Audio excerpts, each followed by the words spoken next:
Good afternoon. This is the October 17, 2023 meeting of the Fairfield Harbor Management Commission. I'm Kim Taylor here at Sullivan Independence Hall with Don Hyman, Jeff Warren, Bill Perugini, our Harbor Master, Brian LeClaire, Assistant Harbor Master, John Dean, our consultant, Jeff Stedman, and Recording Secretary, Betty Gabriel. And I'm calling this meeting to order. Let's start with the Pledge of Allegiance to the flag. I pledge allegiance to the flag of the United States of America and to the republic for which it stands, one nation, under God, indivisible, with liberty and justice for all. Thank you, everyone. The first order of business would be to approve the minutes of the September meeting, which I think all of you should have received at least twice, once from Betty today and once from me one day last week. Any questions, concerns about how they are written? If not, could I have a motion to accept them as presented? I so moved that we accept Don? the minutes as presented. Jeff seconds. All in favor? Aye. Aye. Great. Okay, so minutes from September approved. The chairman's report. Not a whole lot went on this month. After our last meeting, as you recall, Tim Minahan, manager of the Country Club of Fairfield, was here. And one of the questions that he asked basically was, what does this dredging look like? What's going to happen? Where's the equipment going to be? Tell us from your past experience. So Jeff Stedman put together some pictures and identified the draft survey that the Army Corps of Engineers has done for this dredging, and I forward those on to Tim Minahan of the Country Club of Fairfield and Jim Bradley, who is also serving, one of the Country Club of Fairfield members who is sort of serving on an ad hoc committee to work with us on the dredging. And they were most grateful to see the pictures and to see the survey drawing of what was going to be dredged and what the slope along the side looked like, and Jeff got a copy of that as well. On October 1st, John Pinto, who is the chairman of the Connecticut Association of Harbor Management Commissions, forwarded to the commission a request from the U.S. Harbor Master Association for us to send in information about our Harbor Master because October 8th was National Harbor Master Day. So I did, with a picture of Brian, and it is up and running on U.S. Harbor Masters, and but only appropriate that we have a well-run harbor, and who knows what other harbors might gain experience from our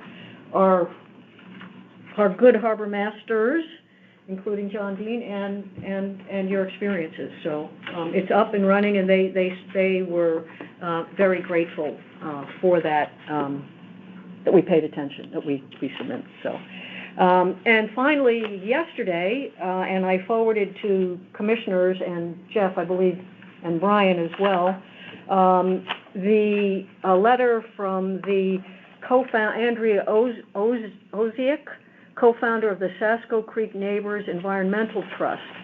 And she raises several concerns about the UI plan to put the monopoles along the train Metro North tracks through Southport and Fairfield. And the several environmental concerns I'm sure that we all share.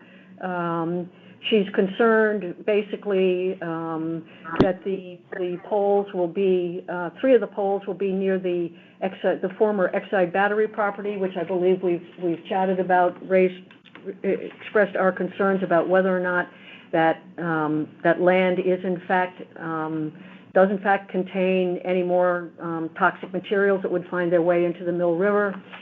She's concerned about the wetlands and water quality as a result of the digging and the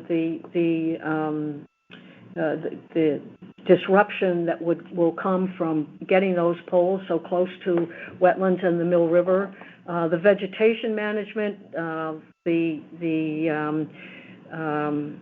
pesticides that will have to be used to keep the vegetation low around the poles and what the impact that might have on the river, as well as how much land is just going to be kind of cleared in order to make room for those poles, and what impact that might have on the coastal wetlands areas, again, around the river. This commission, while we certainly can discuss this evening, I believe that we will be, and Jeff, you'll please correct me if I'm wrong, we will have an opportunity to comment on the permit that that UI will have to file with DEEP, so that I'm happy that everybody is becoming aware of some of the environmental concerns, that the impact on the Mill River and Sasko Brook, but those will be our areas that DEEP will want us to opine on and express concerns about when the permit is, UI actually files the permit with DEEP. Is that correct, Jeff, or am I? Should we talk about this now? Or It is actually correct. Is it? Please answer that. I'll try. It's not easy to ask. I talked about this with DEEP. Yep. So once the siting council gives approval for this, which I'm anticipating that they will, although other people think maybe not, then there'll be a necessary approval from DEEP to cross the Mill River. Now, what type of approval that is depends on whether or not any of the monopoles actually affect DEEP's jurisdiction, which is below the coastal jurisdiction line. If it does, then the permit will be needed. If it's not, then they think that they can approve it with a certificate of permission, because it will just be going over the top of the river. The other thing is that this is outside of the jurisdiction of the Harbor Commission. So when we looked at the Exide property, the argument for us to be involved with it was that it could affect the harbor. So we can comment on any DEEP approval that's necessary, but how we relate that to the harbor management plan, since this is outside of our jurisdiction, is something else. But when I talk with DEEP, and I've been talking with them as of this morning, they weren't even aware of at least the permitting person wasn't aware of this. So when this comes about, we'll have to figure out how to approach this. There's also the issue of the potential impact on the Exide property. Right. And whether the construction of the monopoles, what impact that might have on any additional contamination that may be in the property. Right. So those are all things that we don't know the answer yet. The way the process works with the state of Connecticut, the siting council determines whether it can be done, which I'm assuming that it will determine that. Then they have to get the state of whatever state approval is necessary, whether it's going to be a permit or a certificate of permission or some other approval. We don't know yet. Okay. Go ahead, Don. Can you define coastal jurisdiction line? That's the area that we're... That's the tidal area. So it's the DEEP, the Department of Energy and Environmental Protection, has regulatory jurisdiction over structures and dredging and filling that's waterward of the coastal jurisdiction line. It's a little bit higher than the mean high water line. So this is within the coastal boundary. It's tidal. They have jurisdiction, but it's outside of the boundaries of Southport Harbor. And if you wish to... So that's the... But we certainly will have an opportunity. Oh, yeah. Maybe I'm wrong on that count too. I was going to say we certainly will have an opportunity to comment on the Exide development. Right. So this you can see where the area that we're talking about. So it goes further in than the mean high tide line, and is there a certain equation to? Yeah, there's an equation to do it. They know what it is. And so anybody applying for a permit or a permission, they have to show that line that, based on a survey, or the surveyors know where to put it. Is that consistent throughout, is that differential consistent throughout the entire coastline?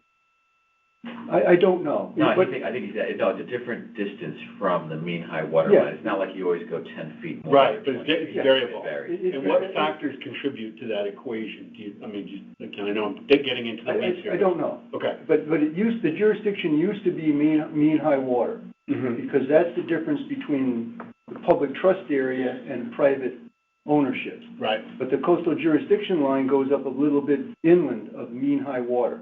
Got it. So that's what they go by, however a surveyor determines that, or what the line is, I'm not sure. Got it. But it's not something that they know what it is. Whoever does the application will have to show it. And so that, how it crosses the Mill River, remember, you see, you know what the issue is. How it crosses the Mill River and how far in they have to go here. Mm-hmm. Those are concerns that we have. So it's possible that there will be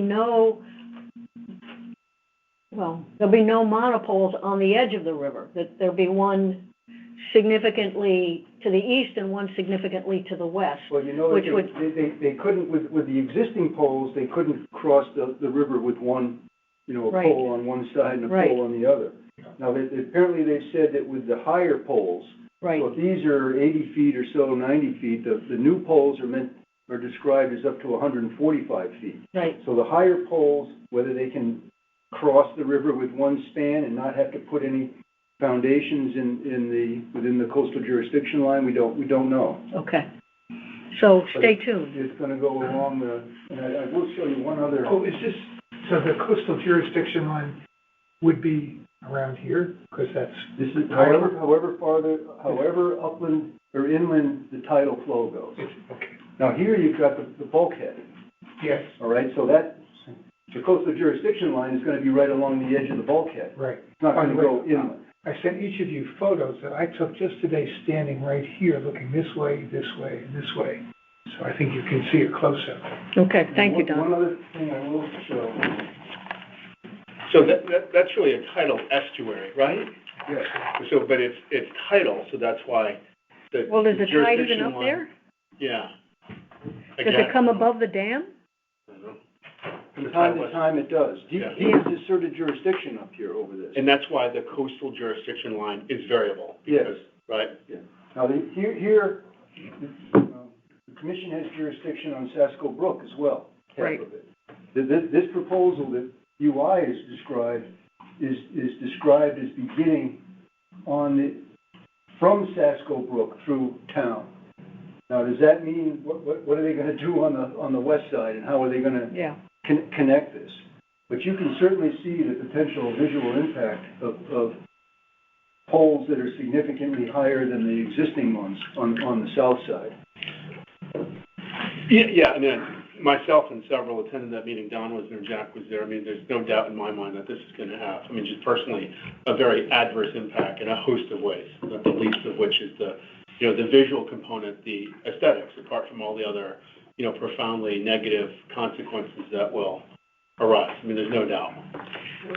Well, but as a official body, I'm not sure we will have the opportunity or the need, the ability to comment on those, I can speak to unfortunately. that. I attended. Hello, this is Doug.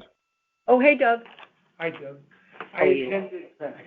I attended the siting council meeting today by Zoom, along with about 125 other people.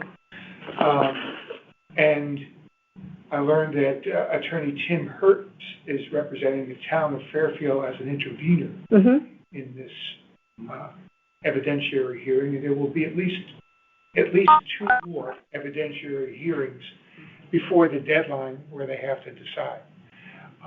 There are a growing number of interveners. Sure. And I wonder if, being that we are an agency or a commission of the town of Fairfield, if we could consult with the attorney who's representing the town and see if there's some way that these issues that we're concerned about can be brought up, clarified, addressed, considered, somehow recognized. Well, it's outside of our purview right now. It really is. I'd like to, we're not different from the town.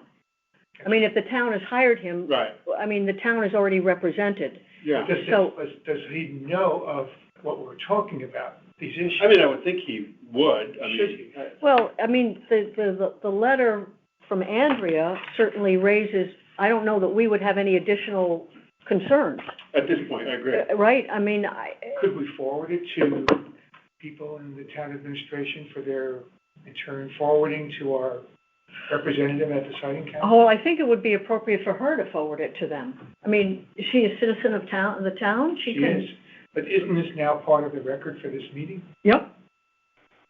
Yeah, I mean, I think I've had many conversations with her and Steve, and, you know, I think they're acutely aware of the potential ramifications. I think, you know, I know Tim personally, I think he's very capable. You know, I don't know if it would behoove us to do that. If it's gonna cost the town more money, I'm sure he's got a heavy retainer. I wouldn't want to contribute to the taxpayer burden, right? And whatever it is, I'm sure it's not inexpensive. So I would trust that they've done their due diligence personally. I mean, I think it's outside of our scope right now. I mean, I have my personal sentiments, but it's not in our scope, Of course, right? of course. Well, Jeff? what's my experience like with the siting council, which hasn't been particularly good, but the value of being an intervener, as I understand, is you can question witnesses. I would think that the commission could write a letter to the siting council, alerting the council to the commission's interests here. That would be part of the record. But to be an intervener, I don't know what we would gain from that, because I don't think we're interested in questioning, legally for the record and being sworn in to testify.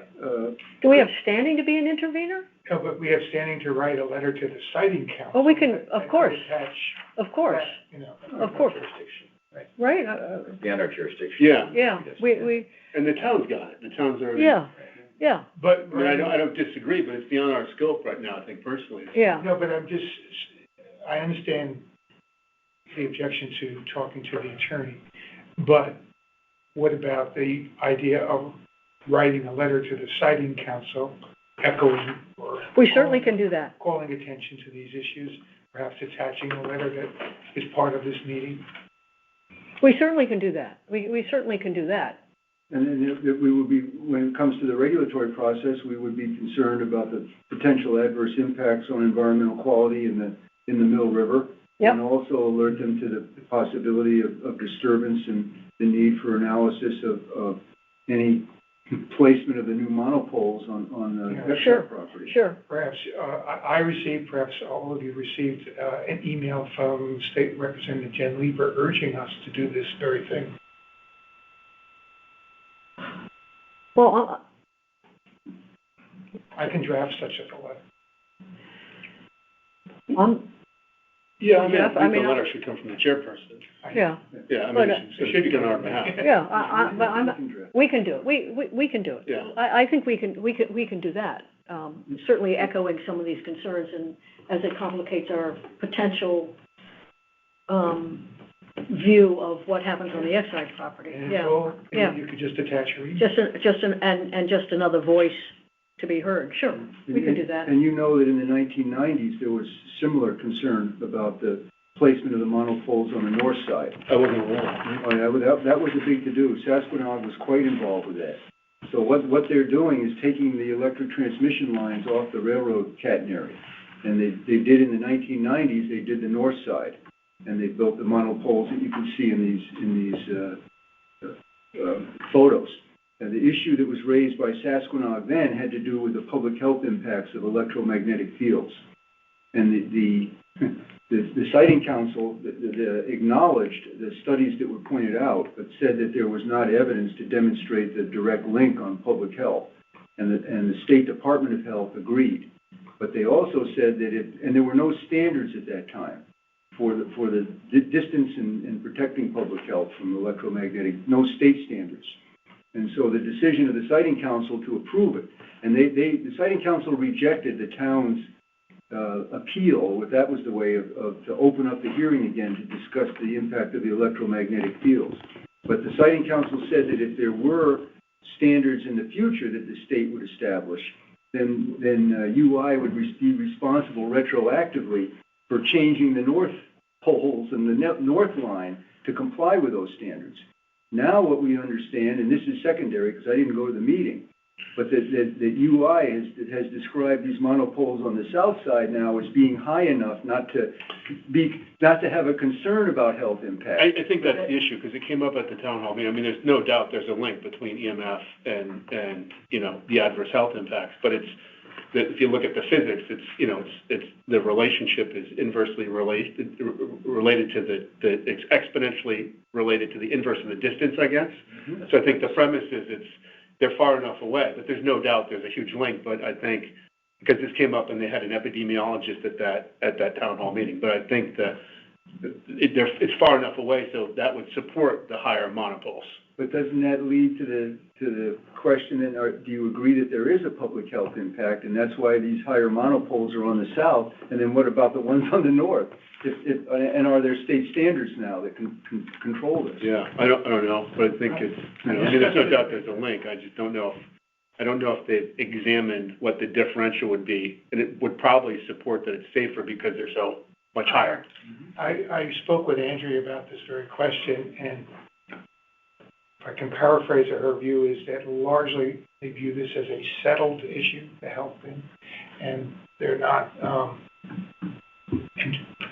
contingent upon any new evidence that would support concern about that. That's history. That's what happened. So that they're saying that because the higher poles, or just the lower poles are okay? The higher poles. The higher poles would make okay. it safer because it's further away and there's that distance. And it does not seem to be a priority issue that all the other issues are that we're talking about. Right. Well, certainly from the commission's point of view, I think we have to focus on the environmental. Still like to ask the utility, so that means you recognize that there's a potential health impact. What about the north ones? And are there state requirements now? Because if there are, according to that approval in the 1990s, they're supposed to retroactively modify the north ones to meet whatever state standards may be established in the future. Is that so? Interesting. Yeah, that's a good point. But I think there's so many other factors beyond. Oh, yeah. Yeah. So do you need a resolution to write a letter to the... No, unless there's anybody objects. Madam Chairwoman, Dave Henry here. No objections. Just wanted to wait to jump in and let you know I've been on since about 4:35. Super, Dave. Glad you're here. Glad you have no objections. Thank you. No problem. Anything else? We're going to talk about the Exide development plan later on? Later on, yeah. It's right now, if there's nothing else, it's time for the Harbor Master's report. Thank you, Madam Chairwoman. Just anecdotally, the coastal jurisdiction line is not an equal distance from the mean high water line because under statute, it's determined by, surveyors determine this, and it's by elevation above that point. So again, of course, depending on how steep or level the shore is above it, and that's how, and each town, there's a table the DEP has showing you have to use the NAVD 88 datum point, which is a surveyor's datum point. You have to add a certain number of feet to that datum point to determine the coastal jurisdiction line for the entire coast of that municipality. It's averaged out by municipality. So that's the geeky way of trying to explain that. Wow. So the elevation is a determining factor. Yeah, the elevation. So if you have, of course, if you have a relatively gentle slope on a beach, your CJL may be way up here. If you have a steep rocky slope, it would be obviously much closer to the mean high water line. So that's how they come up with their jurisdiction. Thank you. My pleasure. So, on to the fun stuff. What we've done since the last meeting. As you know, Tropical Storm Ophelia was predicted back at the end of September, so we contacted all the boat owners with interest in the harbor, reminded them what was coming, and maybe consider checking on their lines and their equipment. A representative of the yacht club and I went out Friday before the storm and went and checked everybody's moorings, adjusted a few of them, tied up a few boats differently to make sure all the boats were safe for the storm, and we had no issues with the storm. Again, at the end of September, we resolved the collision between Postofino and the community sailing, either Goose or Gander, I forget which one, hit a moored boat in the channel. Apparently its operator hit the boat. There were some complaints. We were able to investigate, determine, yes, it occurred, and the responsible party will be paying for the damage to Postofino when it's hauled out this year. So that's taken care of nicely. We've had a lot of high tides, as you know, so we've kept watching these high tides. One of them in particular had yacht yard, not only water adjacent to the old train tracks, but clearly across the other side onto the lawn. So you couldn't even get around the loop. It was, well over knee height in that area. So there have been some very high tides. On one of the days we went out and we had to deal with a bunch of fishermen who were fishing at the end of the jetty, and it was going underwater, and had to warn them that if they stayed out there, and they just chose to stay. And I told them, I'm not coming back. You have 2 hours. There's plenty of room at the jetty, but you have 2 hours before the tide's up and down, and they were good with that. But some folks went in, some stayed. They didn't realize what would happen with the tide because it was well over the entire jetty, except the structure at the end. We had a few weeks ago one of the boats in the mooring field cut his float line and cut his mooring line because he sucks the float line up into his jet engine on the boat. And we saw that while we were out on patrol, so we dealt with it, called the club, our mooring contractor, and they sent someone out right away, replaced the float line and replaced the bridle that had been damaged, and cleaned up the mess so nobody else would get tangled up with loose lines floating around the channel. And we had someone leave a mooring ball back at the beginning of the month in the harbor management area. We checked out the following day. It turns out it was a race mark that one of the high school racing teams left out there. And we reminded them to take in your race marks at the end of the day. Don't leave any floats because we're going to wonder, what is that? What is that marking? Where's that from? What's it attached to? So they agreed to take their race marks in at the end of every race and not to leave them in random locations. We've had some mooring change requests we're keeping track of, and I'm talking to Travis over at the club, since we are pulling all of the town moorings out this year. As you know, every third year we take a third of the moorings out or inspect them. Last year was the Helix area, which is the area off of Perry's Green with the Helix, kind of screwed in moorings. The year before that was the entire north anchorage. This year it'll be everything else. It'll be from the Perry Green to the west wall, mid wall, north wall, south wall, everything else. They'll all come out for the winter, and they're brought over to the yacht club. The club tags them as to what they think needs to be replaced, shackles change, moorings themselves. I go out there, I walk around with them, we agree on what they're going to replace, and they do all that work over the winter. So it's a very robust, and that's why we keep the boats safe and not dragging, I think, because we don't have moorings breaking all the time, because we really have a good program to watch them all. I'm hearing good things about the new mooring balls from people. As you know, we bought a bunch of they look like beer cans, frankly. Instead of being round, they're beer keg shape, where there's a recessed point in the top where you can put your line when you move the boat, so it's not just laying in the water, and they seem to be working out well. And they're nicely reflectorized, so they're easy to see at nighttime with the blue strip on them. And last, Online Mooring is having a seminar. I'm going, I send it over to John, too, if he's interested. They have some new features on the software, so it's going to be a seminar in a couple of weeks I'll attend to learn more about the changes to Online Mooring software. Great. And that's all I have. Any questions for the harbor master? Yeah, what's the value of that new shape? What does that do? That's like the latest technology for the keg style? What does it do? A couple of advantages. One is, instead of a round ball, this one with a flat top, you could take your bow and stern lines if you're going to be going for any length of time, or even if you're just going for the day.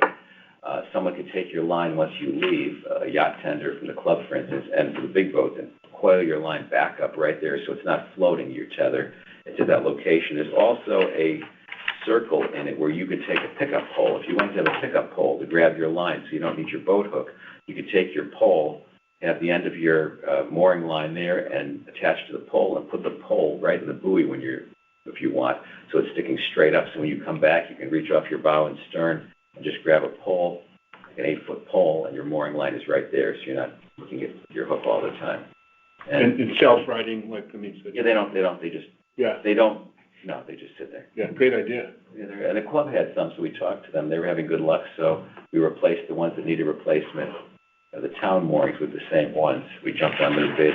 They had a good bid, so we jumped on them and got some of our own. And I presume there'd be a cost differential, they're more costly to have those. They weren't. I don't think it was a crazy price difference. Yeah. I think they're better in the long run, and that's where people are heading, so. Yeah. Cutting edge harbor. Yeah, of course. No, it's a great idea. But they work fine. They're tested and they work. Good idea, yeah. I think. And then mainly you don't have lines in the water. That's a big part of it. Yeah. So you don't have lines getting scum all over them. Yeah. Thank you. Great Very idea. more organized. So we're replacing them gradually, and then this way we put them on the bigger boats, like the Helix series. Then we took some of those balls and replaced other ones we had that were starting to sink or take on water. So we reuse them. We only get rid of them when we absolutely have to. They don't float anymore. Great, thank you. Great. Any other questions for the harbor master? Super, moving on. Lower Wharf repairs, I'm not sure we have anything, Jeff. I still have more to do. I have the submittal to the Historic District Commission. Oh, that's right. Brian, you provided the dates when the stuff was removed and so forth, at the direction of the risk manager. And I thought that... Certificate of appropriateness, yes. Right. And I thought Mr. Russell might be here today from the Sasquatch, but he didn't call back to indicate that he was coming. So I'll have that. I thought I would bring that today, but I didn't. Okay, so, but we're almost ready to give that to HDC. It's very simple what we've done, because we have the date. I think we already wrote it somewhere. I forget what we. Yeah. I get with my, You sent me the information, and I wrote it. Anyway, we've written it. We just didn't transfer it. We just need to get it all in one place, On and that's form, it. Okay, yes. fine. Great. Any questions? Super. The Lower Wharf ship grant, that's almost ready to go, and yes, you've talked to the... I spoke with Mr. Hammond, as I told you. Yep. The acting executive director, and actually there are other towns that they're also discussing this with. Okay. And, but they, anyway, that's in the works, and it's all because of what Betty put together. And, Right. Without Betty, we would all be lost. But we're by having done that, we're ahead of other towns that haven't done anything, and now they've been contacted by the Port Authority too. Oh, okay, good. Good. I'd rather be on the upside. Good. Any questions? Super. Moving right along to Don and George's good work on the Lower Wharf risk assessment and proposed rules. Everybody should have gotten, as an attachment to the agenda that Betty sent out a couple weeks ago, and for those of you here in the room, Betty has put together a packet with the language for the rules and a picture of the proposed language for the rules, and a picture of a proposed sign for posting those rules. And Don, why don't you tell us how we got here and what you'd like us to do? Does everybody have that? I'm sorry. I have a few extras if you need it. Anybody need one? Okay. All right, got it. Yeah. Thank you. Okay. So I think we would all agree there are huge rewards for enjoying Lower Wharf, and there are also risks. And we saw what happened to the Wharf Pier itself back in December, and that precipitated many concerns, including a risk assessment commissioned by the town and their risk consulting company, which identified a number of risks that we've reviewed in the past, and I think you're aware of: swimming, uneven ground, other issues like that. There are also some other elements driving language in the sign, including the deed that is used to convey the land to the town. It has language in it specifying certain things that need to be spelled out. Not the greatest reading, but they're there. And we have been reminded by attorneys for those parties that we have not yet erected such a sign, and we need to erect such a sign. So with all of that in mind, our subcommittee, which included George and also Eric and myself, with some input from Kim, and a lot of input also from Peter Ritchie, who kind of did a first draft of part of it, and then bit by bit we gradually came to the language that you see here. And it was agreed that we would bring this language to you to comment on, and I can certainly answer any questions. It is certainly not final. It has not been reviewed by the attorney, and it has not not been looked at by others, and yet the sequence involved our blessing it first, our being comfortable with it first before we took it further. So that's the purpose of us. I was hoping that somebody from Sasquatch would be here so that, I mean, since they contributed to the purchase of the Lower Wharf and are in some ways partners of ours in managing this area. I'm sorry that they're not here to comment on this. However, I think that they've told Jeff unofficially that they like what we're doing. Isn't that correct? We didn't talk about his rules, though. We talked about the repair of the repairs. facility. Okay. So they're not aware of the rules. However, so many of the rules simply restate what's in the deed, A, and B, restate what's in Chapter 24 of the Town Code. So whether or not they like it, it's, you know, and that's... address the findings of the risk report. Right. So we're not doing anything that's really wildly off base. Not to my knowledge. No. A comment on this sign. This is the sign that you can see at Southport Beach. And, you know, it's a really sturdy sign, and that area, like Lower Wharf, gets a lot of wind, a lot of moisture. So whatever sign goes there has to be pretty heavy duty. So far this one has survived. So something resembling this design, which is about 75 inches by 43 inches, is what we're recommending. I think the only comment, I think you guys have done a terrific job, and, you know, we started this process, a year ago, and since you and George took over, I mean, you've really fast-tracked it, and here we are looking at proposed rules, so thank you again for your work. I have concerns that the no swimming from any point in this space understates what needs to be said, which is you can't swim in the harbor, period, anywhere in the harbor. I circle that too, because the sign says welcome to Lower Wharf Green, and then any point in this space, one could interpret that as only from the green if I go on the beach. Right. Right, well, on the other side, I Right. already get to the harbor anyway, there should be no swimming in the harbor. In the harbor, I mean, then Good that's point. in Chapter 24 of the Town Code. And that's probably the biggest, you know, from Harbor Master's perspective, that has always been Yeah. the biggest concern. Yeah, It's exactly that. yeah. That's fine. We really gonna fit all that verbiage on a sign? Yeah.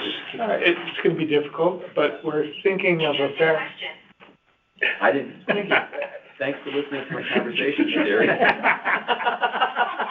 Wow. I'm sure I'm gonna get a later about signs and beaches. That's right. That's a little scary. That's troubling. Were you asking him or Sarah? I guess both. It just seems like this could be, the verbiage could be reduced a little bit. Welcome suggestions, but I would say also that while this sign is kind of vertical in its orientation, one suggestion we're looking at is a sign that's more horizontal and lower, both because I think it'll be less of an object for wind, a little bit, and it will not obscure the view when you're Good walking point. down the road towards Lower Wharf, which we don't want to do. We had some conversation, or George had some conversation with the Historic District Commission, and they're okay with that. I mean, not officially, but just Yeah, informally. yeah. So, in other words, we could have like a two-part sign, and there would be a little more graphic leeway to get this readable. I'm just concerned. I understand your I'm concern. concerned about the attention span of the average citizen. Yeah, no, Yeah. I agree. Yeah, The absolutely. graphics, so, you know, just with the crossbar probably, you know, I mean, the Yeah, pictures, right. especially if somebody is Yeah. challenged with language Yeah. or whatever, but you're not suggesting to put the other lower part, the per the provisions in 1990? Yes, I think we're required to. I've officiated weddings there, and people have brought lawn chairs, so I guess I'm contributing to I mean, violations? it's I mean, in- I didn't even know that. Well, no, of course, how would you? Yeah. But it's in the deed, and it says in the deed, you can't do this. Got it. So, all And it those says- last items are, yeah, And it says there needs to be a sign saying that. Really? Yeah. Okay. Indeed. yeah. So maybe So- some help with the fine print. I think we have to be, you know, I've thought about the issues you're talking about too.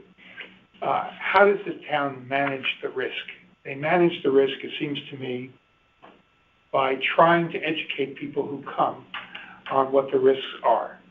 They can't do away physically with all of the risks, but they can educate people on the risks. And that is the purpose of a sign, and that, at the moment, is what we are able to do. The sign has a lot of language, and the attention span of the person going by there, Yeah, who can debate that? right. But this is what we can do. Yeah, I think the little things with the crossbar through them, maybe like a little lawn chair picture or something, or, that's probably, pictures are worth 1,000 words. Or 1,000 words, yeah. Yeah. Jeff? A couple of things. Does the Lower Wharf Green include the beach to the south now? And how do we deal with that? Oh. No, but I'll tell you, let's talk about that. That's a very good point. Lower Wharf Green is the name that was arrived at as a compromise between park, which has one set of rules, and open space, which has another set of rules. Green gave us the latitude to come up with language like this. And so that was what Peter suggested, and I went along with it. We all did. And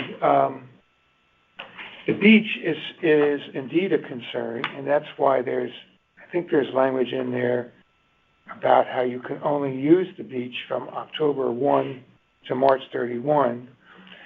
So we make it consistent with regulations on dogs and beaches. All over town. All over town. I was going to ask you about that. Is that a beach, though? Because, as you know, that's the use of that. Because we all go by with boats all the time. It's people having dogs hanging out by the water or just playing with them, basically. That's the predominant use of that property, is people walk their dogs there. I don't consider, personally, I don't know that that's a beach. It's not. People depart from there for illegal swimming. I know. Yeah. But that doesn't mean And it's a launch beach. The question is it a beach, or should we only be saying you have to keep your dog on a leash or under control, or is it no dogs allowed at all on that beach? I don't know. I think it would not be helpful if we didn't include the word beach. I think we would not be educating, we would not be specifying the concern that we have.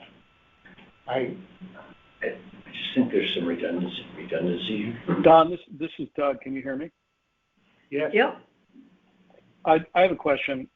There's a line in here, all dogs must be leased within 100 feet of a parking area or picnic area.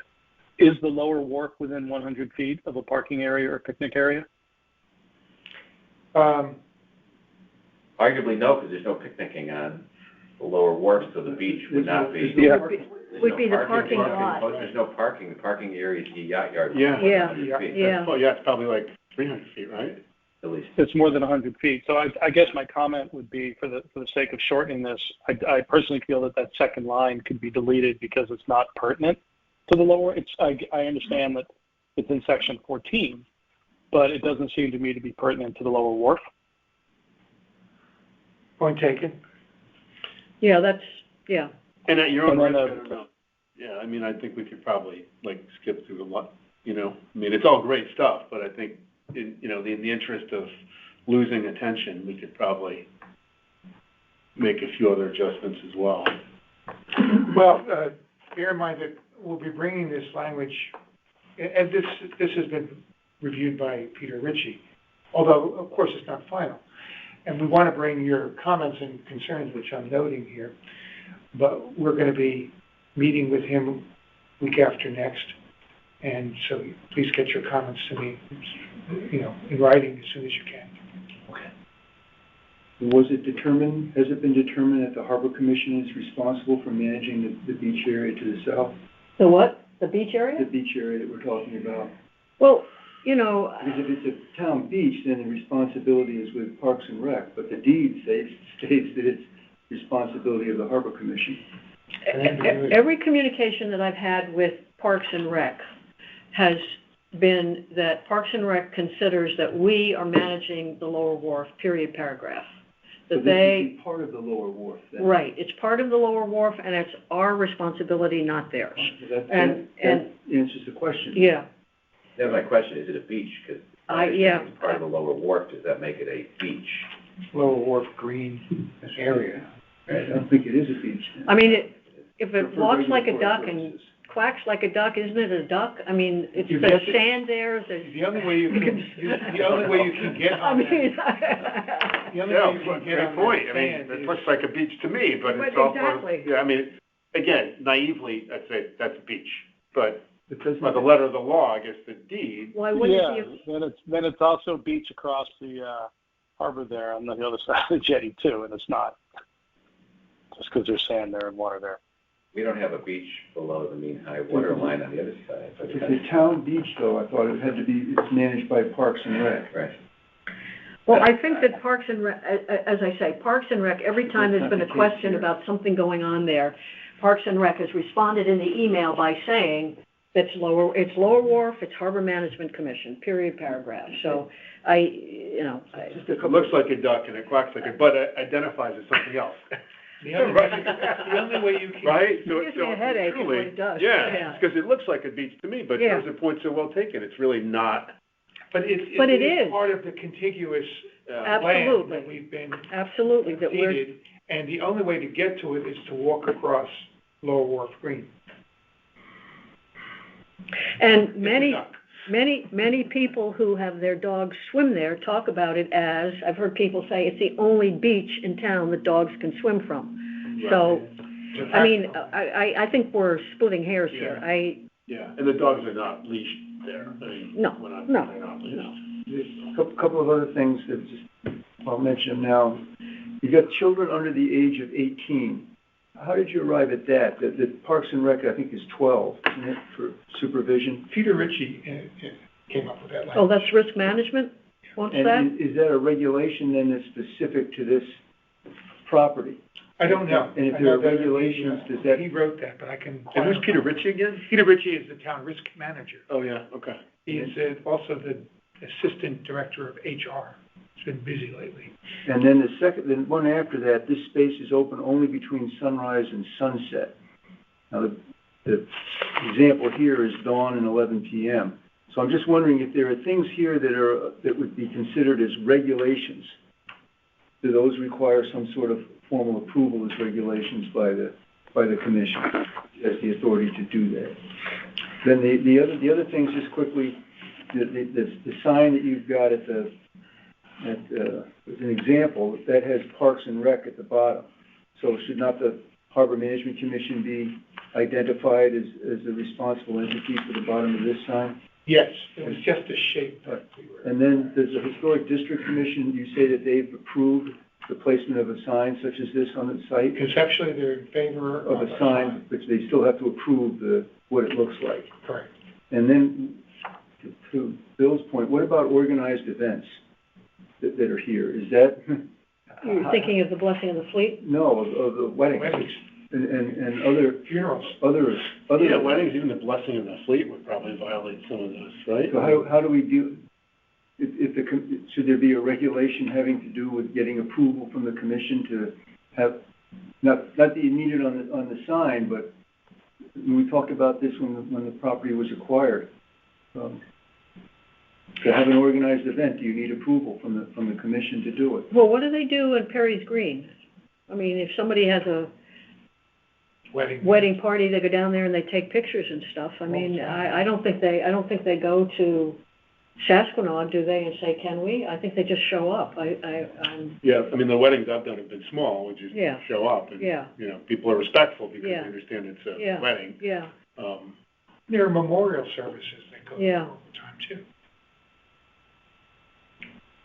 I mean, I just think this is ineffective because no one's gonna read all this.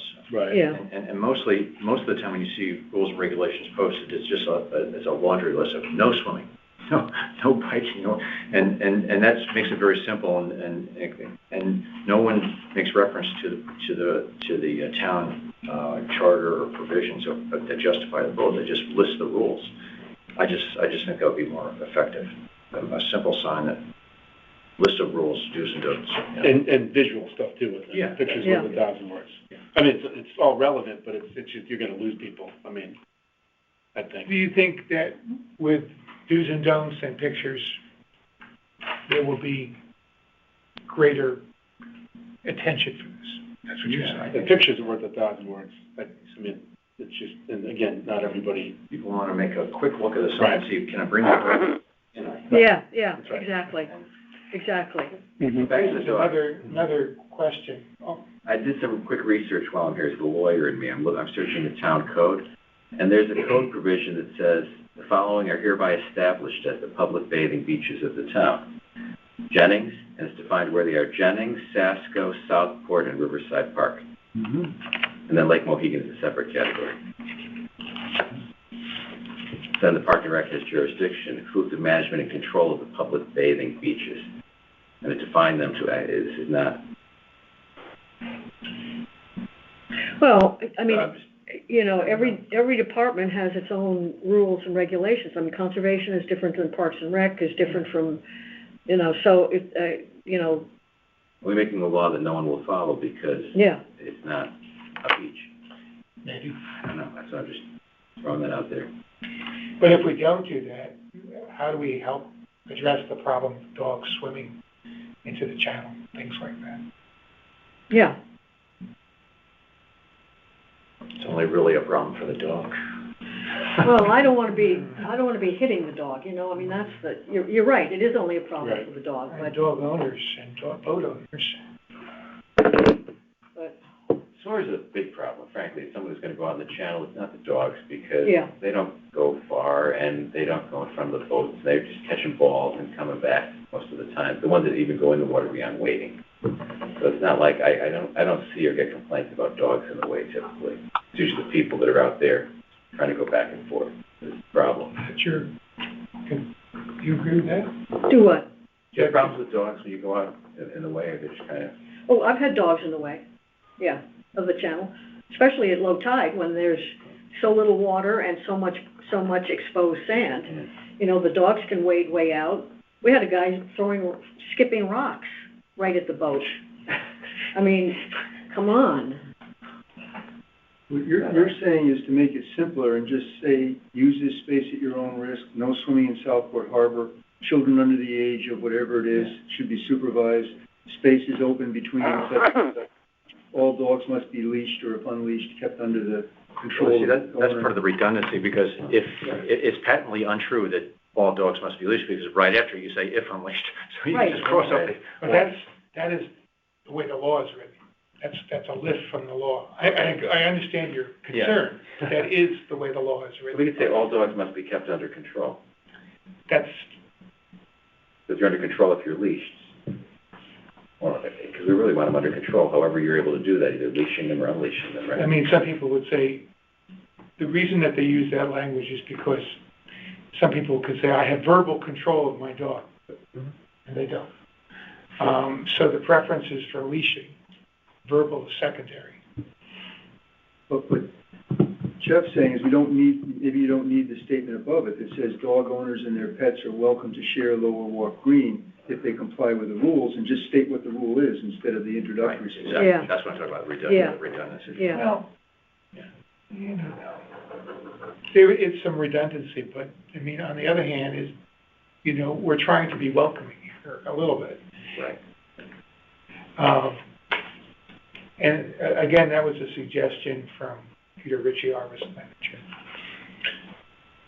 I mean, those are just suggestions from him. We don't have to follow all those. No, in fact, we're obligated to give him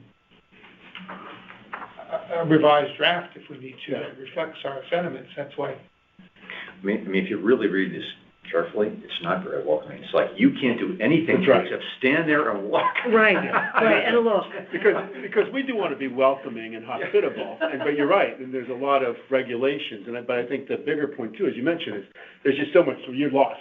But, Like, you know, you just get lost, you know? Recognize where we are. If you enter the Lake Mohegan Trail System, if you enter the Ash Creek Trail System, if you enter the Pine Creek Marsh Trail System, that is the precedent. That kind of sign is what the town does to manage risk.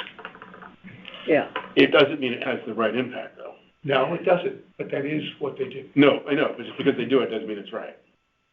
Right, but we're managing risk, and I think that's a good point. I mean, we don't, if something happens at the lower wharf, we're covered if we've said, be careful. So this is really more about covering our butts Yeah, instead of. yeah. Yeah. instead of- So if that's Yeah. the true case, then, Well- so this is two different things. We want to welcome people, we want to communicate But what we the have- ground rules are, but- but if we want to cover our tails, then that's a whole other thing. That's Maybe what- a QR code that directs them to something online, and they snap it, and it's got all the disclosures there, so it's not, I don't know.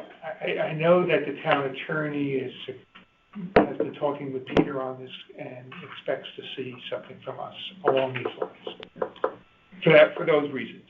And there's nothing posted now, though. There's been No. nothing today. There's a So we've couple of been, rocks that have. yeah, so they've been flying There's 5. just a small no swimming sign we put up this year, by the old Lower Ward. Right, so we've been flying without a net for the longest time. Did the risk manager talk about liability to the town if someone's there and falls off the edge, and whether the liability is affected by whether or not there are signs having to do with... I think that was the conversation. As a risk manager, we had a risk consulting firm. So to reduce the town's liability, there's an issue that we need to have these rules posted. Because Right. absent that, there's a greater liability to the town if somebody injures himself there, is that? Precisely. That's the premise. Yeah. But is that, we got a couple attorneys here, right? Does that legally hold up? That's the premise, but. Yeah. I think yeah, that, yeah. you can always go to court, right? Yeah, it doesn't mean you're not gonna get sued. You can sue anybody for anything, Right. but, yeah, you gotta warn people that they can't swim in the harbor, for heaven's sakes. You gotta be careful, watch out for uneven surfaces and sudden drops, because if you've walked that property, oh my God, there are uneven surfaces and sudden drops. Right. There is. At least until we get it repaired. Once we get it repaired, maybe not so much, but. We had people walking out on the wharf. Yeah. We had a structural engineer attest to the fact that it wasn't, Yeah. think about it, Right. we were flying without a net for the Right. longest time, Right. and now we're, again, I'm not saying that these are all relevant, but to Jeff's point, you're gonna lose people, Right. You're there to enjoy the Yeah. wharf and look at the beautiful scenery, and you're not gonna read 3 paragraphs. Most of our laws are like that. In fact, all of them, to me. But the other point that we should talk about is cost. The town and some of the documents related to this say that the sign is our responsibility, and Parks Department has said it, Harbor Commission, your responsibility is to develop the content of the sign and develop the sign itself, and we will install it and fabricate it if need be, but you need to do all of the design work. So there's gonna be a cost to that, and I don't know what it is. I would guesstimate somewhere between $1,000 and $2,000, only because it costs that much to put screens on top of your gutters, let alone do something like this. So I don't know what it is, because we're so early in this, but there will be a cost, and we will bear it. Well, so perhaps with that in mind, and you've heard the comments, that you and George are gonna meet with Peter next week? Week after. You've had some great suggestions about how to shorten it, so shorten it and bring it back to us. We have, in our proposed budget for 2024, we've got $850 for communications, and certainly I would hope not to spend all of that, but at least we have something that we've already, without asking the town for any more money, we already have something available to spend on a sign. Good. I'm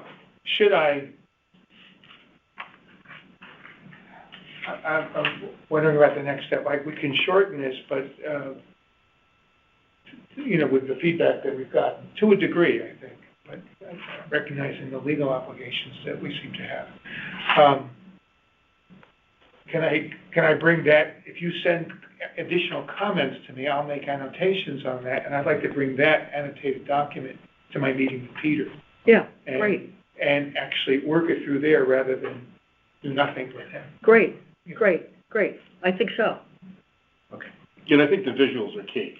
Picture speaks 1,000 words, right? These are the visuals of, maybe, whatever it is. Yeah, Walk through that, the dog, defecating or whatever, but it's like, I mean, it's, again, stuff that you would, Yeah, I that mean, you they should know, but clearly that. Even on this sign, they have, this is at Southport. Yeah. They have those little. Right, Yeah, that's great. Right. Because you just see that, to Jeff's point, like, right. and even if you don't speak English, you see that stuff and, Right. And certainly smaller would be less expensive if we're concerned about the cost. Right. So. Did you already send out a Word version of this that we could edit? If you did, okay. Good. So I'm not sure everybody heard, especially on the phone, that Don has sent out will send out a. I think in the package for this meeting, there was an attachment. It's probably a PDF. Okay. I can send everybody a MS Word version. Yeah, that'd be great. So- Just do some editing, yeah, all right. So for those of you on the phone, Don will send everybody a Word version of the sign and would appreciate comments or edits or some response from anyone who has any thoughts about what the sign should say, so that he can take that to his meeting with Peter Ritchie in a couple weeks. And I can Hey, insert some Don, of the this things is that we talked Doug. about now, but Go ahead, Doug. I don't know, as it says, I actually took the Adobe version and converted it to Word and made some edits and just sent it back to you directly. Kim, I copied you on it. Super, I thank didn't you. provide comments. I had just edited it, but I'm happy to instead give you comments if that's easier. I don't know how you want to field all these. Well, why don't you and Don have that conversation once Don has a chance to take a look at it? yeah. Sounds great. Thanks, Doug. So Doug, will you send around the MS Word version so people can use track changes on it and things like that? Yes, I could do that now. That's great. Thank you. That's very helpful. See what you do. And whereas the Southport Beach sign has an image of the lighthouse, we can come up with our own graphic, maybe with a sailboat or some other graphic that's directly related to the harbor. Good idea. Yeah, that would be fun. We have plenty of those. Good idea. Yeah, there's That would be fun. lots of clip art on boats. Drowning child or something. Picture the harbor master. I picture Brian. With John. With John on board. 3D thing at the top, maybe. Yeah, it's fine. The harbor master. I don't want to be the bad guy. Okay, That is Penfield Light, I just forgot. Don, thank you very much. And I know George couldn't be here, but grateful to him too. Sand management, Jeff, what's going on with the dredging? I talked with the project manager of the Corps. She's anticipating another meeting with the real estate group at the Corps concerning the decision on ownership, if they can make a decision. That they're having that internally, she thought, tomorrow. Ooh, They're also searching for the permits that were issued to the Country Club of Fairfield by the Corps of Engineers in 1914 and 1915. I talked with a fellow retired who thinks he knows where they are. But that's to confirm that following the act of the state, of the governor of Connecticut to cede the state's jurisdiction over the property along the side of the harbor, there's been no subsequent action to reseed that back to the state of Connecticut. So the state library could find no such action. And then it was suggested that we also look into to see if those permits made any statement having to do with the ownership of the jetty and the wall that would be different from what we presume. So we'll hear back, but they did think that there would be a need for perhaps that's a funny word, with another meeting with us to discuss and then decide what to do about not what to do, but how to address whether we need a letter to this effect, the town's existing tax assessment maps that show that the town owns the property where the country club has its beach house, which we've told them that those are inaccurate. Whether we need a letter from the town clerk or the tax assessor to that effect, I don't know. okay. Oh, But we're waiting to hear from their real estate section. Was there anything else that we no, I think that's fingers crossed that talked about? they meet tomorrow and they let us know quickly whether or not they need a letter and what it has to say. harkens back to the whole investigation that former conservation commissioner had into how the country club of Fairfield got that land. Right, right. But right, we're not basing our stuff on what someone has alleged. We're doing our own research, which is necessary to determine who owns the area that would be affected by the dredging. It's quite interesting, and whether they can figure that out or not is another question. Right. And whether it's necessary to figure it out. And whether maybe it's not necessary. If everybody agrees that we can't make a decision on this because it's not up to the core of the town, it's up to a court or it's up to the Congress. It's interesting because the property was not transferred, say property, the state's interest, it was transferred to the federal government. You know what I mean? Not transferred to the Corps of Engineers or any agency of the federal government. It was transferred to the federal government. We have a lot of these issues. It's like the beach duck issue. Well, yes, we do have a lot of these issues. So we'll keep at it. Keep at it. Okay, thank you. Jeff, Mooring Committee? Not much report. We did not have a meeting again last month. It didn't seem to be a need. We're at a kind of a quiescent kind of time of year in terms of mooring registration. So there's a few invoices, deposits, and other than that, it's not really a lot going on. The online mooring system seems to be working really well. And so we'll see next month whether we need to have a meeting, and we'll go from there. Great. Super. Any questions? Super. Development of 2190 Post Road, the Exide property. I have heard nothing from the developer, from the town, from anyone inquiring about anything or any opportunity to appear before us to chat about a proposed development. I can comment on that. I've heard secondhand that because of the whole possibility and escalation, that changes the setbacks for the land and raises a question for the developer who had presented a conceptual plan to the TPZ, which and my understanding is that development has a big question mark. Oh, really? Because of the UI work area, maintenance area, changing the whole dynamic for them. Interesting. So the landowner is concerned. Okay. And so we may not hear anything until the UI business gets taken care of. That's what, Okay. Which could be a while.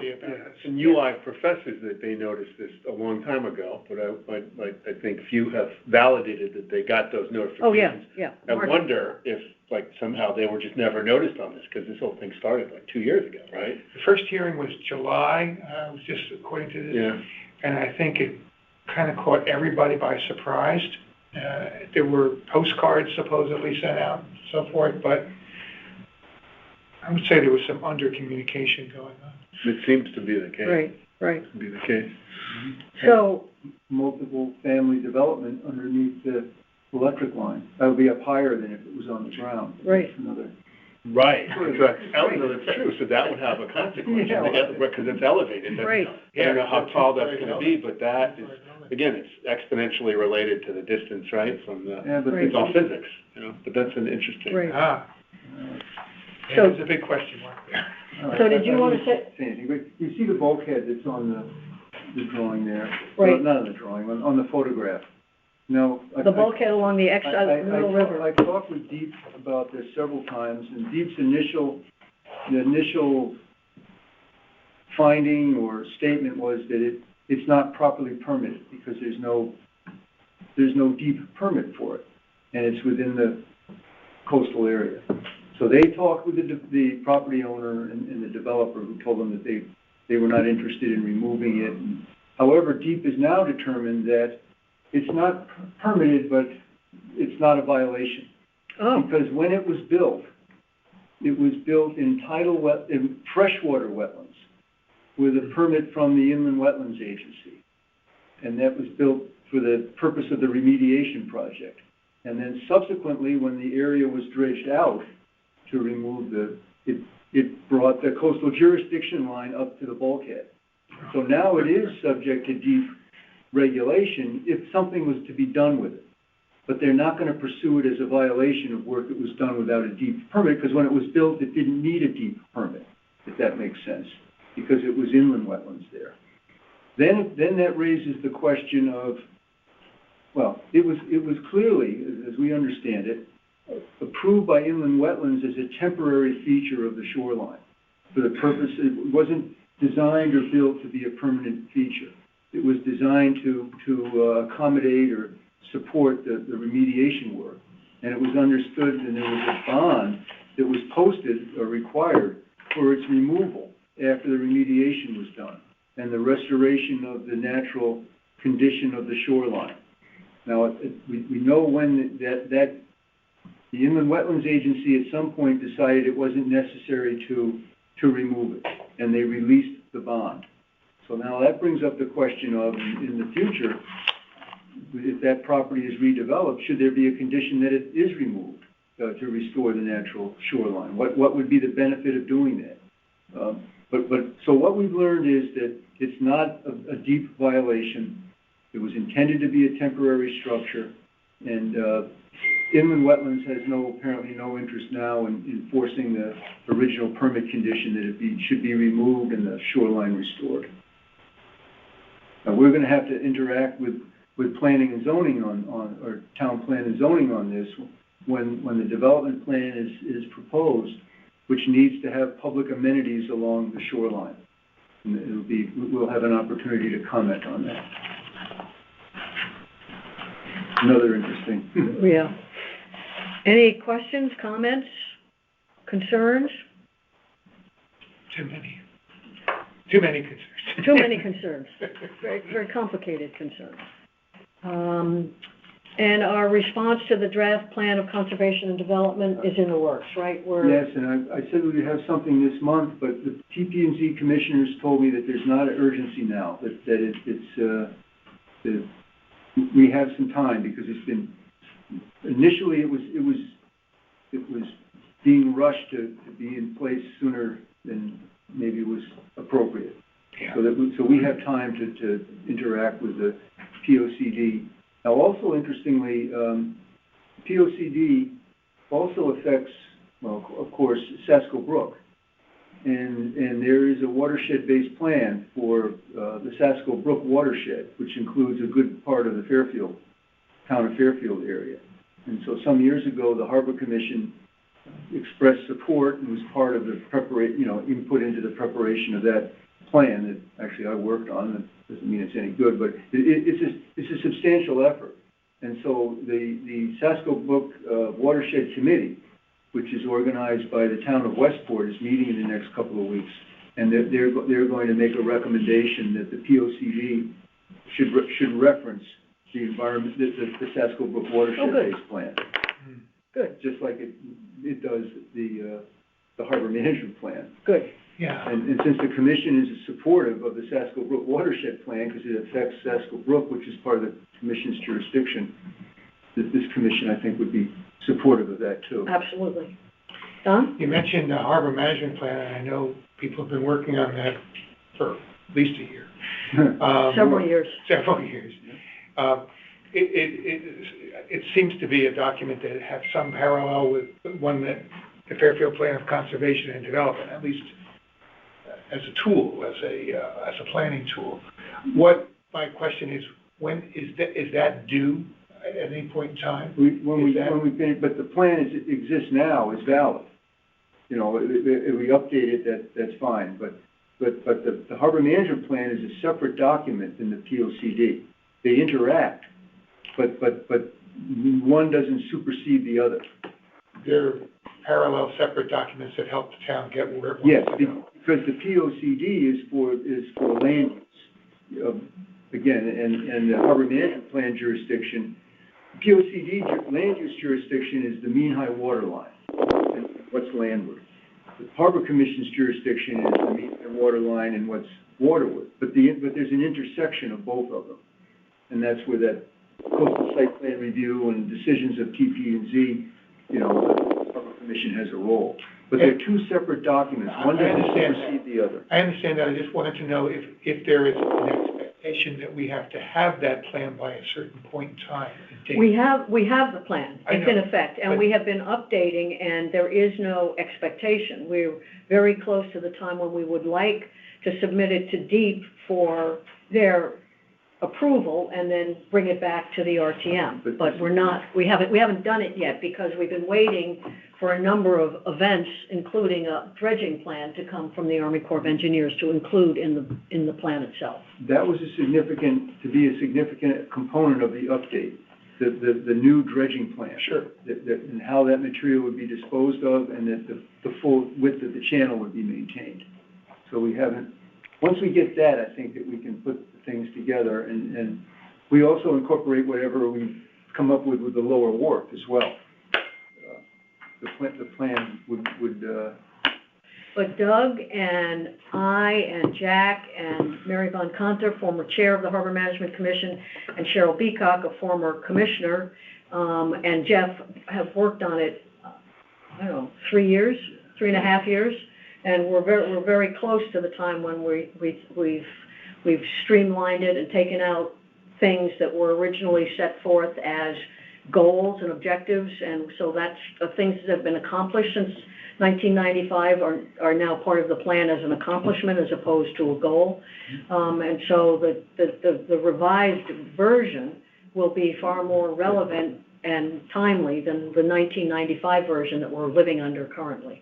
But the POCD, you don't need to have that updated version for the POCD to reference the Harbor Management Plan and support for it. Right. Because the Harbor Management Plan doesn't become valid until it's adopted by the RTM anyway. Right. So the POCD would acknowledge it, the importance of Southport Harbor, and call for coordinated implementation of the two plans. Thank you. Okay, moving right along. Do we need to say anything else about the UI plans?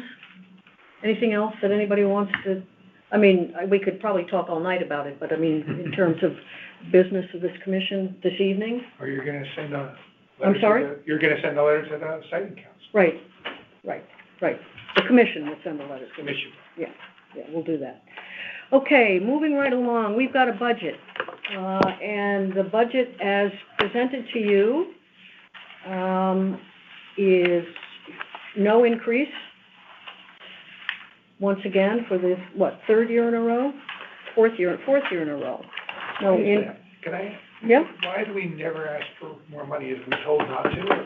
No, but do we have anything that we need to spend more money on? Sign. Well, we could ask for more money for a sign, but we don't know how much to ask for. No. I think we're trying to be responsible to the taxpayers. Yeah. We're still accumulating money in that account. Right. Correct, the 102 account, This budget is simply the money that we go ask to the RTM to ask for. It covers Jeff's, Betty's, Brian, mailing the mooring stickers, the administrative stuff. What does ENC/REQ mean? In this table? Encumbered requisition, I'm guessing. I forget. I just didn't know what it meant. Thank you. You're welcome. Let me take a look. And the other fund, the mooring fees and so forth, if we had to take money from that to finish an attractive, useful sign, is it possible to do? Again, that would be a decision by the commission, but it's certainly, we have enough money so that we could do that. In addition to, we could supplement whatever it is we have in this budget as well. Along with this budget, there's 3 pages that Betty has put together for us. We also have a budget message, and the budget message is from last year. That will have to be updated. And the budget message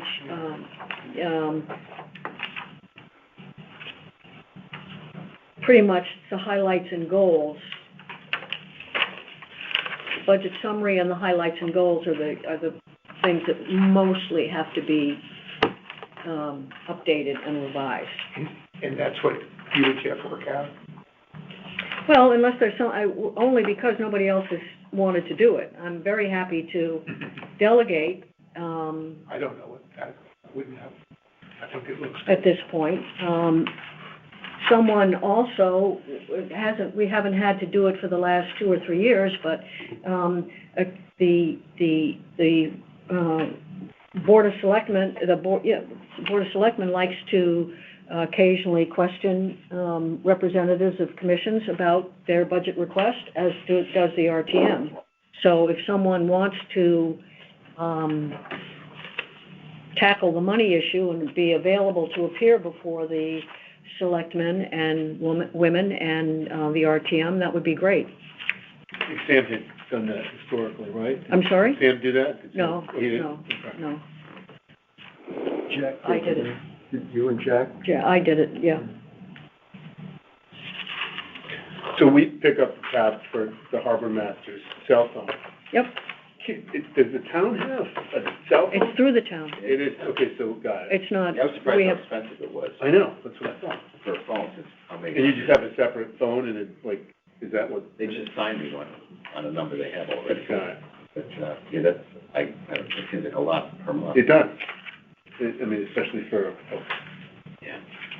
so that's what the town, so that's what we're charged at, right? So that's what we contribute? I pay the bills every month, so. Because that's steep, right? You agree? Like, well, I don't know that we have any choice. I mean, it's the town. I assume they take their I assume they number of have phones divided by their Verizon bill.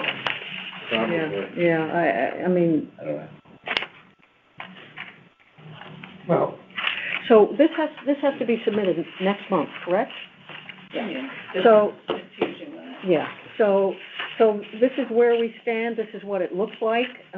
It will be on the agenda next month as well. Take a look at it if you have any comments. If you have something that you think we need to be spending money on that would be appropriate to be asking from the RTM, I mean, then we can consider whether or not it gets added to our budget or whether we take it from another source. But this is what it looks like, and this is sort of where it stands now. timing on that, because I can. Next month. Can try to get an estimate from Parks and Recreation on sign costs based on the one that I've shown you. Next month that we would submit it. And the statue of Brian and John on the lower wharf, I guess, to what it is. Marble. Granite. Marble. Okay, so that's the budget. I have to appoint a nominating committee, and I don't know how many of you have looked on the website and looked at your terms, but Don and Doug and Bill are the only commissioners whose terms are not up or to be renewed in November. I'm done in November. Jack's up for renewal. Jeff, I believe you are up for renewal again, even though you were just appointed a full commissioner. Eric's term is up for renewal. Dave and George, they too are up for renewal since they were filling in for other people, and their term is deemed to have ended, will be deemed to have ended when the term of the person who they were appointed for is done. So I am done. My 8 years is up in November.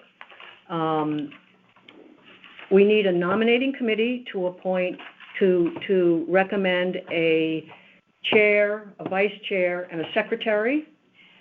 And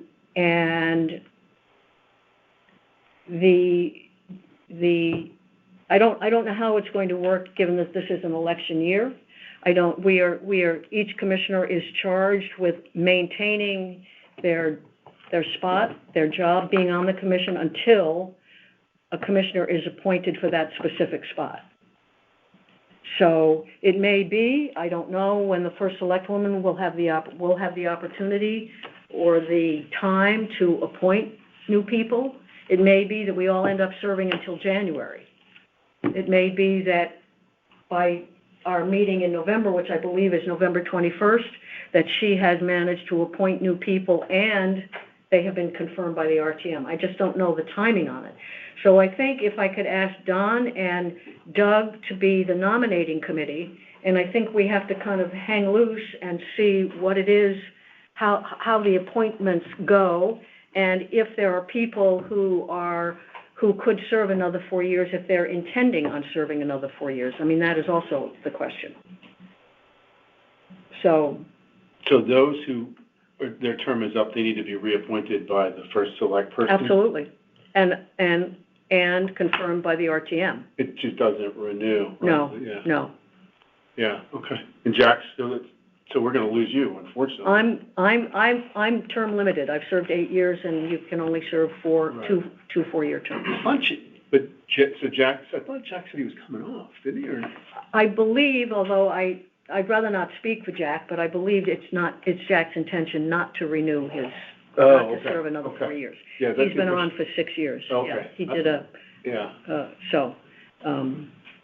So I don't think you have to appoint the officers until December, correct? Well, I think that they have to be I think Betsy Brown told me they have to be posted on the website by sometime in January. So we have time. Right. And, I mean, we can, until we hear otherwise, it's status quo. But I didn't want anybody to be surprised, when they get the call from, and I guess I didn't want them to be surprised when they get the call from Jen Carpenter saying, do you want to be renominated, and are you, yes or no? Excuse me. I also think that if there's anybody who does not wish to be reappointed, that it would be doing Jen Carpenter a great service to let her know, so that she can then go into the pool and identify potential candidates for those spots as well. So it's only me, Don, and Doug. Wow. So it's not even a quorum.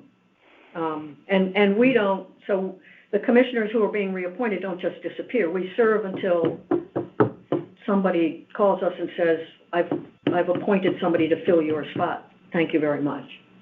So the commission can continue to do business, but presumably by February or the end of January at the latest, there will be a whole new group. So, is it the case that we can, given our tenure and our term, is it the case that we can only nominate ourselves? No, that's what I'm suggesting, is that you chat with everybody. I mean, because there are people who are in line to be renewed, as well as the three of you whose terms, I don't even know when your terms are up. Another year, 2 years, whatever. I just looked it up, so. There are people who will, I assume, new people who will be appointed. Whether those will be the alternates, I don't know. I mean, I know that that's what Jen in the past has done. When a full commissioner rotates off, she's called the alternate and said, would you like to? And the alternate gets appointed. So yeah, we've got 2 more years. So Don, Doug, and I have 2 more. And then, so Dave is up. everybody's up. Everybody's up. Everybody else is up. So is it my term expires in 25? 25. Yeah, the 3 of us expire in 25. Don, Doug, and I, and then everybody else is up. Right. So just, I accept your draft. thank you. And And Doug better too. Doug better too. Doug has Can I no accept choice. for him? Doug's on the line. Doug, Doug, you hearing this? No. I don't know. Okay, any questions? Well, it's only 6 o'clock. We did good tonight. Really good tonight. Can I have a motion? Is there anything, Jeff? No, we have the issue of the Harbor Management Commission's authority and the impact of the Greenwich court case still on that authority. And we were not successful in achieving a legislative clarification last session, but it won't be long until the next legislative session begins. So the other towns are talking with their legislators, and I know that there was an effort to also communicate directly with the governor about this Oh, great. from another town. So it's something that we can't we can't lose sight of, because it certainly affects the. That was a helpful article from the Greenwich newspaper. Oh, it was a very helpful article from the Examiner. The Greenwich newspaper is, there's going to be some more articles about it, and I think that Examiner news site is a good one, because it's devoted to municipal matters. And what did it address, if I may ask? What was Go ahead. Well, the Greenwich newspaper, I don't know that it addressed everything, but it talked about the background of the issue, and that the concern that the resolution of that dispute with the dock, the Superior Court judge, it diminished municipal authority. Right. And then there was an effort to amend the harbor management legislation last session, but it was opposed by DEEP. So now we're basically trying to do the same thing this session. Mm-hmm. Just made it very readable as opposed to a legal briefs, which is Right. what we read. Right. It was a very good article. Okay, any other new business, or that's old business, but any other new matter that wasn't on the agenda that needs to be brought up? Is Doug, I heard someone. I think that was Pat. Any public comment? If I may, Madam Chairman, I can't believe that you have chaired our commission for the past 8 years, so I say thank you on behalf of all of us. Thank you. I also think I heard most of the discussion about the sign. I didn't hear any comment about fishermen. You can rest assured that fishermen are going to be on that dock. Good fishermen and women are going to be on that dock long before sunrise and long after sunset. And I can't recall whether there was some brief comment on a sign at the boatyard relative to fishermen using the boatyard before and after sunset. Just a point of information, and it comes very late in the meeting, I know that. And the other thing is, do the activities of the Blessing of the Fleet have any conflict with the rules and regs that are being posted on the sign? Not for me. Well, No. With that, I'll say amen and thank you all very much. Pat? That's a very good comment about the fishermen. Sure is. Because in another town, the town was considering regulations having to do with a municipal facility. And I believe DEEP interjected and said that they could not limit the access for fishermen. Oh, really? Yeah, so I got to go back and look at that. It was very interesting that they could limit the access for anybody else, but fishermen have a right to. Fishermen are special. Yes, under the. We'll raise that with the town attorney. That's very interesting. I think, this sign is a sign, but it's also a legal document. Right. And we have to keep that in mind. Right. And I'm trying to find that middle ground between legal document and totally unreadable, but it's going to lean more towards legal document. And it has to. Nobody likes legal documents. No. But we have them all over town on signs.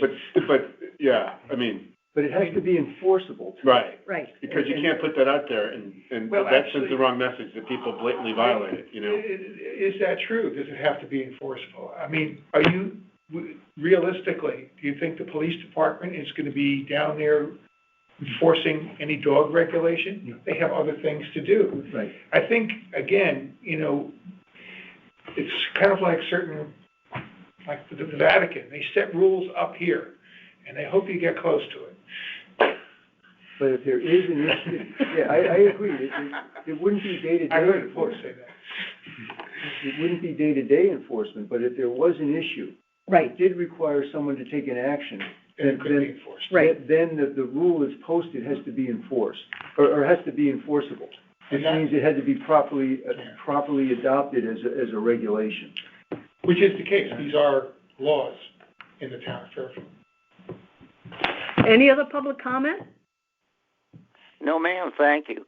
Pat, thank you. And just for the record, I've only been chair for 4 years. Jim Harmon preceded me. as I've served on the commission for 8 years, but Jim Harmon, who did a good job preceding me. I stand corrected. Thank you. You've been with us for 8 years. Thank you. You're very welcome, and thank you for joining us this evening. Yes, ma'am. Thank you. Could I have a motion to adjourn if there's no other new business? I'll make the motion. Bill? Second. Jeff? All in favor? Aye. Super. We are adjourned till November. I hope to see you then.